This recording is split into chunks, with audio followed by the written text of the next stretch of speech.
Good morning everyone. बच्चों, आज हम सेकेंड टर्म का सिलेबस पाठ जामुन का पेड़ उस पर चर्चा करते हैं। इस पाठ के लेखक हैं कृष्ण चंद्र। जामुन का पेड़ एक हास्य व्यंग कथा है। आप इस कथा को ध्यान से सुनेंगे। इसकी रचना सुप्रसिद्ध कहानीकार कृष्ण चंद्र ने की है। आज के परिवेश में कानून व्यवस्था के कारण छोटा सा काम इतनी बड़ी बड़ी औपचारिकताओं में फंस जाता है कि हास्यास्पद स्थिति तक पहुंच जाता है और काम फिर भी ज्यों का त्यों धरा रहता है। इस कथा में एक रात चली तेज आंधी के कारण एक जामुन का पेड़ गिर पड़ा और उसके नीचे एक आदमी दब गया। यह घटना सेक्रेटरीट के लॉन में घटित होती है। अगले दिन सुबह वहाँ बहुत सारे लोगों की भीड़ इकट्ठी हो जाती है, जिसमें अधिकांशतः दफ्तर के कर्मचारी होते हैं और ज़्यादातर जामुन के पेड़ के लिए परेशान होते हैं। तभी किसी की नज़र उस आदमी पर पड़ती है जो पेड़ के नीचे दबा हुआ है। वह बड़ी कठिनाई से बताता है कि मैं जिंदा हूँ। क्लर्क को बड़ा ताज्जुब हुआ, पर माली ने सुझाव दिया कि पेड़ को हटाकर इसे निकाल लेना चाहिए। इसके लिए तुरंत कोई प्रयास नहीं करता और सुपरिंटेंडेंट साहब से अनुमति मांगने जाते हैं। वे अंडर सेक्रेटरी से पूछने जाते हैं।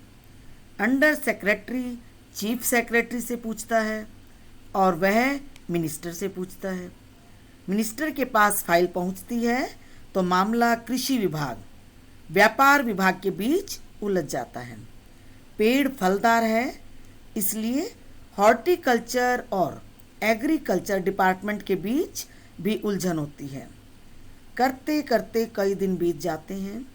रात को माली दबे हुए आदमी के मुंह में दाल चावल, दलिया, खिचड़ी आदि डालता है और फाइल इधर से उधर घूमती रहती है।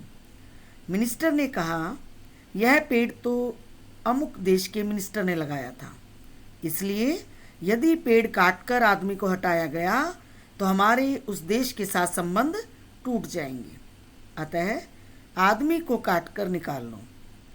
और आजकल तो चिकित्सा के क्षेत्र में बड़ी उन्नति हो गई है, इसलिए प्लास्टिक सर्जरी से जोड़ दिया जाएगा।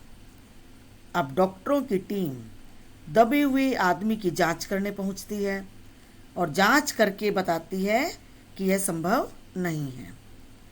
दबे हुए आदमी के मुंह से एक शेर सुनकर लोग पूछते हैं कि क्या तुम शायर हो?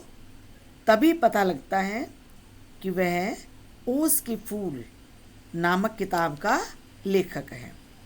अतः एक और विभाग उसमें कूद पड़ता है। प्रयास चलते रहते हैं, फाइलें घूमती रहती हैं और दबा हुआ व्यक्ति दबा पड़ा रहता है। 5 दिन बाद सेक्रेटरी आकर बताता है कि प्रधानमंत्री ने पेड़ काटने की आज्ञा दे दी है और विदेशी संबंधों की जिम्मेदारी भी स्वयं ले ली है। मगर अफसोस, उस दिन वह दबा हुआ आदमी दुनिया से कूच कर जाता है, अर्थात मृत्यु का शिकार हो जाता है। कहानी में कार्यालयों की कार्यप्रणाली पर करारा व्यंग किया गया है। कहीं कहीं व्यंग अतिशयोक्ति भी जान पड़ता है, लेकिन यह सत्य है कि इस प्रकार की व्यवस्थाएं संवेदन शून्य एवं अमानवीय होती हैं। यह पक्ष पाठक के सामने उभरता है। पाठ में कार्यालयिक तौर तरीकों पर करारा व्यंग किया गया है। मानवीय संवेदना की कितनी उपेक्षा की जाती है। एक मामूली सी बात के लिए सरकारी दफ्तरों में कई कई दिन लग जाते हैं। आरोप प्रत्यारोप, जिम्मेदारी से पलायन और काम के प्रति उदासीनता के चलते एक व्यक्ति की जान चली गई, तब कहीं जाकर उसकी फाइलों का काम खत्म हो पाया।